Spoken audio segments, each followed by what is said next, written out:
সিলেটে আজ ঘণ্টা বিদ্যুৎ থাকবে না। সিলেট শহর ও আশপাশের বেশ কয়েকটি এলাকায় আজ মঙ্গলবার 17 ফেব্রুয়ারি 2026 টানান ঘণ্টা বিদ্যুৎ সরবরাহ বন্ধ থাকবে। বিদ্যুৎ বিভাগ জানিয়েছে, জরুরি রক্ষণাবেক্ষণ, লাইন মেরামত ও গাছ কর্তনের কাজের জন্য সকাল 8টা থেকে বিকেল 5টা পর্যন্ত বিদ্যুৎ সংযোগ সাময়িকভাবে বিচ্ছিন্ন রাখা হবে।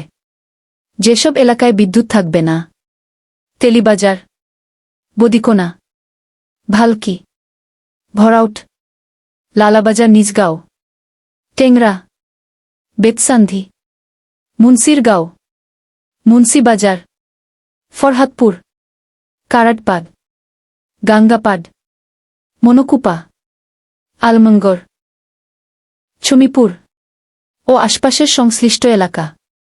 বিদ্যুৎ বিভাগ আরও জানায়, নির্ধারিত সময়ের আগেই কাজ শেষ হলে সরবরাহ স্বাভাবিক করা হতে পারে।